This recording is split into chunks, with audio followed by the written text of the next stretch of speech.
الحمد لله نحمده ونستعينه ونستغفره ونؤمن به ونتوكل عليه ونعوذ بالله من شرور أنفسنا ومن سيئات أعمالنا من يهده الله فلا مضل له ومن يضلل فلا هادي له ونشهد أن لا إله إلا الله ونشهد أن محمدا عبده ورسوله أما بعد فأعوذ بالله من الشيطان الرجيم بسم الله الرحمن الرحيم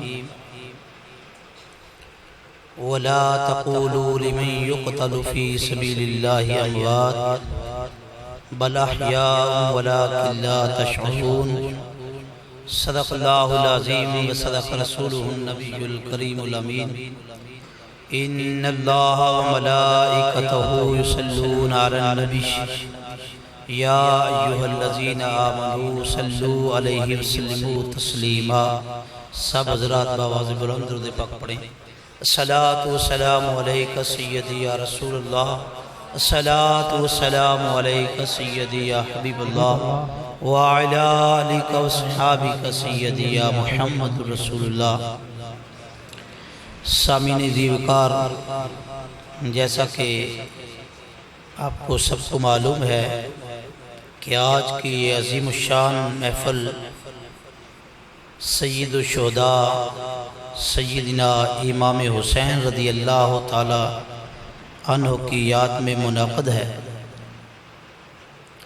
اللہ رب العزت نے ہمیں یہ عظیم موقع عطا فرمایا، اس بابرکت محفل کے اندر شرکت کی توفیق عطا فرمائی۔ دعا ہے کہ ہم سب کا یہاں پر مل بیٹھنا اللہ تعالیٰ اپنی بارگاہ کے اندر قبول و منظور فرمائے۔ سامعین محترم، سیدنا امام حسین رضی اللہ تعالیٰ عنہ کو شبیہ مصطفیٰ صلی اللہ علیہ وسلم کہا جاتا ہے۔ آپ کی اکثر صفات نبی کریم صلی اللہ علیہ وسلم کے ساتھ ملتی جلتی تھیں۔ حدیث پاک کے اندر آتا ہے کہ نبی اکرم صلی اللہ علیہ وسلم کے بارے میں کہ کانا احسن الناس، کہ نبی کریم صلی اللہ علیہ وسلم سب سے زیادہ حسین تھے۔ وَكَانَ أَجْوَدَ النَّاسِ، اور سب سے زیادہ سخی تھے۔ وَكَانَ أَشْجَعَ النَّاسِ، اور لوگوں میں سے سب سے زیادہ شجاع اور بہادر تھے۔ آپ علیہ السلام کی شجاعت تمام کائنات کے شجاعوں سے بڑھ کر تھی۔ حضرت سیدنا انس بن مالک رضی اللہ تعالیٰ عنہ آپ فرماتے ہیں کہ ایک مرتبہ رات کی تاریکی کے اندر مدینہ شریف کے اندر ایک خوفناک آواز آئی، اور ہم صحابہ کرام سارے پریشان ہو گئے اور اپنے اپنے گھروں سے باہر نکل آئے کہ دیکھیں کہ یہ آواز کہاں سے آئی ہے، کیا کسی دشمن نے کوئی حملہ تو نہیں کر دیا؟ تو اب ہم ابھی مشورہ کر رہے تھے، اکٹھے ہوئے تھے کہ ہم نے دیکھا کہ نبی اکرم صلی اللہ علیہ وسلم حضرت ابو طلحہ کے گھوڑے پر سوار ہو کر مدینے کا چکر لگا کر واپس آ رہے تھے۔ آپ کے گلے میں تلوار لٹکی ہوئی تھی۔ تو صحابہ کرام حیران و پریشان کہ ہم تو ابھی سوچ رہے تھے باہر نکلنے کا، اور آپ علیہ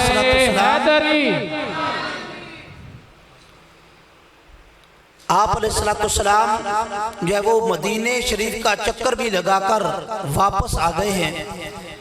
تو سامعین محترم، اس طرح اللہ رب العزت نے آپ کو شجاعت عطا فرمائی، اور یہی شجاعت ورثے میں حضرت سیدنا امام حسین رضی اللہ تعالیٰ عنہ کو عطا کی گئی۔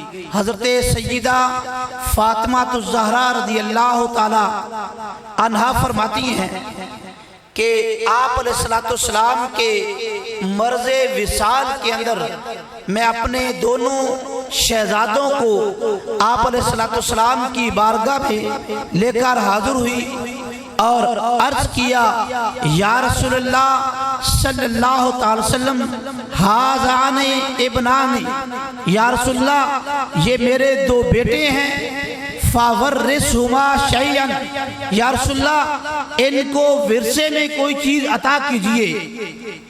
تو آج غور کیجئے کہ ہم اپنی اولاد کے لیے کیا ورثہ چھوڑتے ہیں۔ مال و دولت، دنیا کی دولت، دنیا کا مال ہم اپنی اولاد کے لیے وراثت میں چھوڑ کر جاتے ہیں، اور اس پر ہمیں بڑا فخر ہوتا ہے کہ ہم نے اپنی اولاد کے لیے کتنے بنگلے چھوڑے، کتنی زمینیں چھوڑی، کتنے جائیدادیں چھوڑی، لیکن قربان جائیں سیدہ فاطمہ زہرا رضی اللہ تعالیٰ عنہ آپ نبی کریم علیہ السلام کی بارگاہ میں حاضر ہوتی ہیں، عرض کرتی ہیں یا رسول اللہ میرے ان بیٹوں کو وراثت سے کچھ دیجئے۔ اب ذرا غور کیجئے کہ آپ علیہ السلام اپنے ان شہزادوں کو وراثت میں کیا دے رہے ہیں۔ آپ علیہ السلام نے فرمایا اما الحسن فلاح سعودتی، کہ بہرحال حسن اس کے لیے میری سیادت ہے، فہیبتی اور میری حیبت ہے، یعنی میرا رعب اور دبدبہ اور میری جو سخاوت ہے، میری جو سیادت ہے، سرداری ہے، یہ سیدنا امام حسن رضی اللہ تعالیٰ عنہ کو میں نے عطا کر دی۔ اما الحسین فجراتی فلاح جراتی، بہرحال حسین اس کے لیے میری جرت اور شجاعت ہے۔ تو گویا سیدنا امام حسین کو نبی کریم علیہ السلام نے وراثت کے اندر شجاعت اور بہادری عطا فرمائی ہے۔ تو آج کچھ لوگ کہتے ہیں کہ حضرت سیدنا صدیق اکبر رضی اللہ تعالی عنہ نے سیدہ فاطمہ زہرا رضی اللہ تعالیٰ عنہ کا حق چھین لیا، باغ فدق جو سیدہ فاطمہ کا حق تھا وہ بیت المال کے اندر جمع کروا دیا۔ میں کہتا ہوں کہ جب آپ علیہ السلام کا وصال ہوا تھا، آپ کی صرف ایک ہی وارث نہیں تھی، سیدہ فاطمہ اکیلی وارث نہیں تھی، آپ کی وراثت میں سیدہ ام المومنین عائشہ صدیقہ رضی اللہ تعالیٰ عنہ، سیدہ حفصہ رضی اللہ تعالیٰ عنہ وہ بھی موجود تھی، اس کے علاوہ دیگر ازواجات بھی موجود تھی، لیکن کسی اور کی طرف تو اعتراض نہیں کیا جاتا کہ اماں عائشہ کو باغ فدق میں سے کیوں نہیں حصہ دیا گیا، حضرت حفصہ رضی اللہ تعالیٰ عنہ کو باغ فدق سے کیوں نہیں حصہ دیا گیا۔ لیکن صرف بات کیا ہے کہ شیخین کا جو بغض ہے ان کے اندر کوٹ کوٹ کر بھرا ہوا ہے، بس وہ بغض ان سے ظاہر ہوتا ہے، ورنہ وراثت کی بات آئے تو پھر ازواج مطہرات کے اندر بھی تو تقسیم ہونی چاہیے تھی، کسی کے اندر بھی کسی کے لیے بھی وراثت سے کچھ حصہ نہیں دیا گیا۔ اللہ نعرہ رسالت، نعرہ حیدری۔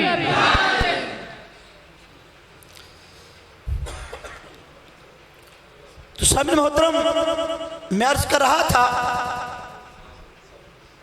کہ سیدنا امام حسین رضی اللہ تعالیٰ عنہ شبیہ مصطفیٰ صلی اللہ علیہ وسلم تھے۔ آپ مدینے سے مکہ روانہ ہوئے، مکہ سے آپ کوفہ کی طرف، عراق کی طرف روانہ ہوئے، تو مدینے سے چلے تو آپ کو صحابہ کرام روکنے والے تھے کہ آپ کوفے نہ جائیں۔ مکے سے کوفے کی طرف روانہ ہوئے تو اس وقت بھی صحابہ کرام روکنے والے تھے، لیکن آپ خاموشی سے اپنا سفر جب وہ رواں دواں جاری رکھے ہوئے تھے، جب مقام بیدا آیا تو وہاں پر آپ نے پڑاؤ کیا اور آپ نے خطبہ ارشاد فرمایا۔ نبی کریم صلی اللہ علیہ وسلم کی ایک مبارک حدیث بیان کی۔ آپ علیہ السلام نے فرمایا کہ نبی کریم علیہ السلام فرماتے ہیں کہ من رعا سلطانن جائرن، کہ جو شخص کسی ظالم بادشاہ کو دیکھے مستحلن لحرم اللہ ناقصن لعہد اللہ مخالفن لسنت رسول اللہ، کہ کوئی آدمی جو ظالم حکمران کو، ظالم بادشاہ کو دیکھے، اور ایسا بادشاہ جو کہ اللہ کی حرام کردہ چیزوں کو حلال کرنے والا ہو، ایسا ظالم بادشاہ جو اللہ کے عہد کو توڑنے والا ہو، ایسا ظالم بادشاہ جو رسول اللہ صلی اللہ علیہ وسلم کی سنت کی مخالفت کرنے والا ہو، اور لوگوں کے اوپر زبردستی حکومت کرنے والا ہو، ان کے اوپر ظلم و ستم کرنے والا ہو۔ آپ علیہ السلام نے فرمایا اگر کوئی شخص ایسا ظالم بادشاہ دیکھے تو اسے چاہیے کہ وہ اس کو اپنی طاقت سے روکے، اپنی زبان سے روکے، اور اگر وہ شخص ایسا نہیں کرتا تو پھر کل قیامت کے دن اللہ تعالیٰ اس ظالم بادشاہ کے ساتھ اس آدمی کا حشر کرے گا جو اس ظالم بادشاہ کو روکتا نہیں ہے، اس کے پاس طاقت موجود ہے، زبان موجود ہے، اپنی طاقت کے مطابق اس ظالم بادشاہ کو روکتا نہیں ہے، تو کل قیامت کے دن اس کا حشر بھی اسی ظالم بادشاہ کے ساتھ ہوگا۔ تو آپ علیہ السلام سیدنا امام حسین نے یہ حدیث بیان کی اور فرمایا کہ اے میرے ساتھیوں، اے میرے ساتھ چلنے والوں، یزید کے بارے میں تمہیں پتا ہے کہ یزید اللہ کی حرام کردہ چیزوں کو حلال کرنے والا ہے، اللہ کے عہد کو توڑنے والا ہے، سنت رسول کی مخالفت کرنے والا ہے، لوگوں کے اوپر ظلم و ستم کر رہا ہے۔ تو میرا حق بنتا ہے کہ میں اس کو روکوں۔ میرے پاس یہ کوفہ کی طرف سے 150 خطوط ہیں جو کہ بار بار مجھے بلا رہے تھے کہ یہاں پر ایک ظالم بادشاہ ہے، آپ آئیے، ہم آپ کی بیعت کرتے ہیں اور آپ کے ساتھ مل کر ہم اس کا مقابلہ کرتے ہیں۔ تو سیدنا امام حسین لڑنے کے لیے نہیں گئے تھے بلکہ ان خطوط کی وجہ سے گئے تھے تاکہ کل قیامت کے دن یہی کوفی لوگ اللہ کی بارگاہ میں شکایت نہ کریں کہ مولا ہم نے تو تیرے حسین کو بلایا تھا کہ آئیں ہمیں ایک ظالم بادشاہ سے نجات دلائیں، لیکن یہ آیا نہیں تھا۔ اس لیے سیدنا امام حسین رضی اللہ تعالیٰ عنہ وہاں پر گئے، اور پھر وہاں پر جو معاملہ پیش آیا، بس میں ایک دو باتیں عرض کر کے اجازت چاہوں گا۔ تو سامعین محترم، کچھ کہتے ہیں کہ تم لوگ کہتے ہو کہ حضرت علی المرتضیٰ شیر خدا مشکل کشا ہیں، نبی کریم علیہ السلام مشکل کشا ہیں، تو پھر یہاں پر آپ علیہ السلام نے کیوں نہیں مشکل کشائی کی؟ کیوں نہیں سیدنا علی المرتضیٰ شیر خدا نے مشکل کشائی کی؟ تو اس کا جواب یہ ہے کہ سیدنا امام حسین رضی اللہ تعالیٰ عنہ وہاں پر آپ امتحان کے لیے جا رہے تھے، امتحان کے لیے جا رہے تھے، اور یہ دنیا کا قاعدہ قانون ہے کہ جب کوئی بچہ امتحان کے لیے جاتا ہے تو اس کے والدین، اس کے اساتذہ یہ نہیں کہتے کہ یا اللہ ہمارے اس بچے کو امتحان سے بچا لے، بلکہ یہی دعا مانگی جاتی ہے کہ یا اللہ ہمارے اس بچے کو کامیابی دے دے، کامیابی عطا فرما دے۔ تو سیدنا امام حسین رضی اللہ تعالیٰ عنہ امتحان کے لیے گئے تھے، کامیابیوں کی دعائیں تو ملی، لیکن کسی نے بھی یہ نہیں کہا کہ ہمارے حسین کو اس امتحان سے بچا لینا۔ اور پھر سامعین محترم، مشکل کشائی کیسے ہوتی ہے؟ ان عظیم روحانی شخصیات نے مشکل کشائی کر کے دکھائی ہے، ابھی دور کی بات نہیں ہے۔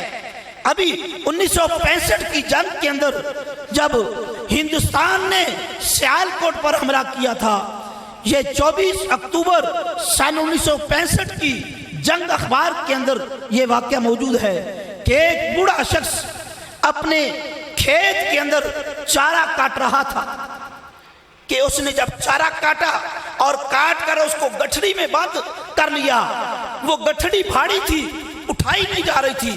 اس نے کیا دیکھا کہ دو شخص گھوڑوں کے اوپر سوار ہو کر بڑی تیزی سے جا رہے ہیں۔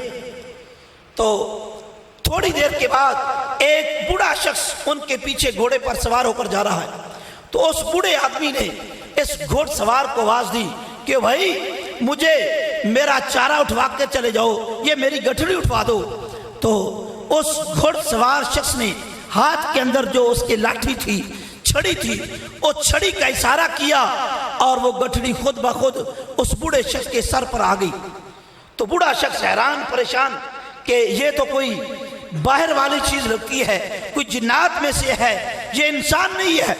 تو اس نے فوراً گٹھڑی نیچے پھینکی اور اس گھوڑے کا لگام پکڑ لیا اور کہنے لگا ذرا مجھے یہ بتا تو ہے کون؟ تو اس نے کہا کہ میں علی شیر خدا ہوں، اور کہنے لگے کہ اس سے پہلے جو دو گھوڑوں پر سوار ہو کر گئے وہ کون ہیں؟ کہا کہ وہ حسن اور حسین ہیں۔ پوچھا کہاں جا رہے ہو؟ کہا کہ سیال کوٹ کے اندر ہندوستان نے حملہ کر دیا ہے، ہم اسی کی طرف جا رہے ہیں۔ تو حضرات گرامی غور کیجئے، 1400 سال بعد اگر یہ حضرات مشکل کشائی کر سکتے ہیں، کیا سیدنا امام حسین کی مشکل کشائی نہیں کر سکتے تھے؟ یقیناً کر سکتے تھے، لیکن یہاں پر ایک پیغام تھا، وہ امام حسین اصل میں دینا چاہتے تھے۔ وہ پیغام یہ ہے کہ جب بھی دین اسلام پر مشکل وقت آ جائے تو اس وقت پھر دعائیں نہیں کی جاتی بلکہ جانیں دی جاتی ہیں، جانیں قربان کی جاتی ہیں۔ اپنی جانیں قربان کر کے اسلام کے اوپر جو کڑا وقت آیا ہے اس کڑے وقت کے اندر اسلام کی مدد کیجئے۔ تو سامنے محترم، یہ میدان کربلا ایک مرتبہ نہیں لگا بلکہ حضرت سیدنا آدم علیہ السلام سے لے کر نبی کریم علیہ السلام تک اور سیدنا امام حسین تک یہ سلسلہ چلتا آ رہا ہے اور ابھی تک رکا نہیں ہے، یہ چلتا رہے گا۔ اور آج بھی اسلام کو حسین کی ضرورت ہے۔ تو سامعین محترم، اور پھر آپ نے دیکھا کہ پاکستان کے اندر فیض آباد کربلا لگا، جامعہ مسجد رحمت للعالمین کے اندر ایک کربلا لگا، تو وہاں پر بھی یہی حشر تھا۔ اس لیے اسلام اپنے چاہنے والوں سے قربانی مانگتا ہے۔ اگر آپ اسلام کو بڑھتا اور پھولتا دیکھنا چاہتے ہیں تو پھر قربانیوں کے لیے اپنے آپ کو پیش کرنا ہوگا، اور پھر جب اسلام کسی سے قربانی لے لیتا ہے پھر ادھار نہیں کرتا، اس قربانی کو بھلاتا نہیں ہے بلکہ تا قیام قیامت اس قربانی کو یاد رکھا جاتا ہے۔ اللہ تعالیٰ سے دعا ہے کہ اللہ تعالیٰ ہم سب کو سیدنا امام حسین کی شان کو سمجھنے کی توفیق عطا فرمائے۔ آمین وآخر دعوانا ان الحمدللہ۔ نعرہ تکبیر، نعرہ رسالت، نعرہ حیدری۔ ماشاءاللہ جی، یہ تھے استاد محترم جناب مفتی منور علی رضوی صاحب دامت برکاتہم۔ بڑی خوبصورت آواز و انداز میں ہمیں کربلا کا وہ منظر پیش فرما رہے تھے۔ ماشاءاللہ اسی طرح سے جس طرح آپ احباب محبتوں کے ساتھ سماعت کر رہے ہیں، جب کوئی بات دل کو لگے تو سبحان اللہ بھی اونچی آواز سے کہہ دیا کریں۔ سبحان اللہ۔ اس سے آنے والے مہمان کی حوصلہ افزائی ہو جاتی ہے، خطیب کی حوصلہ افزائی ہو جاتی ہے۔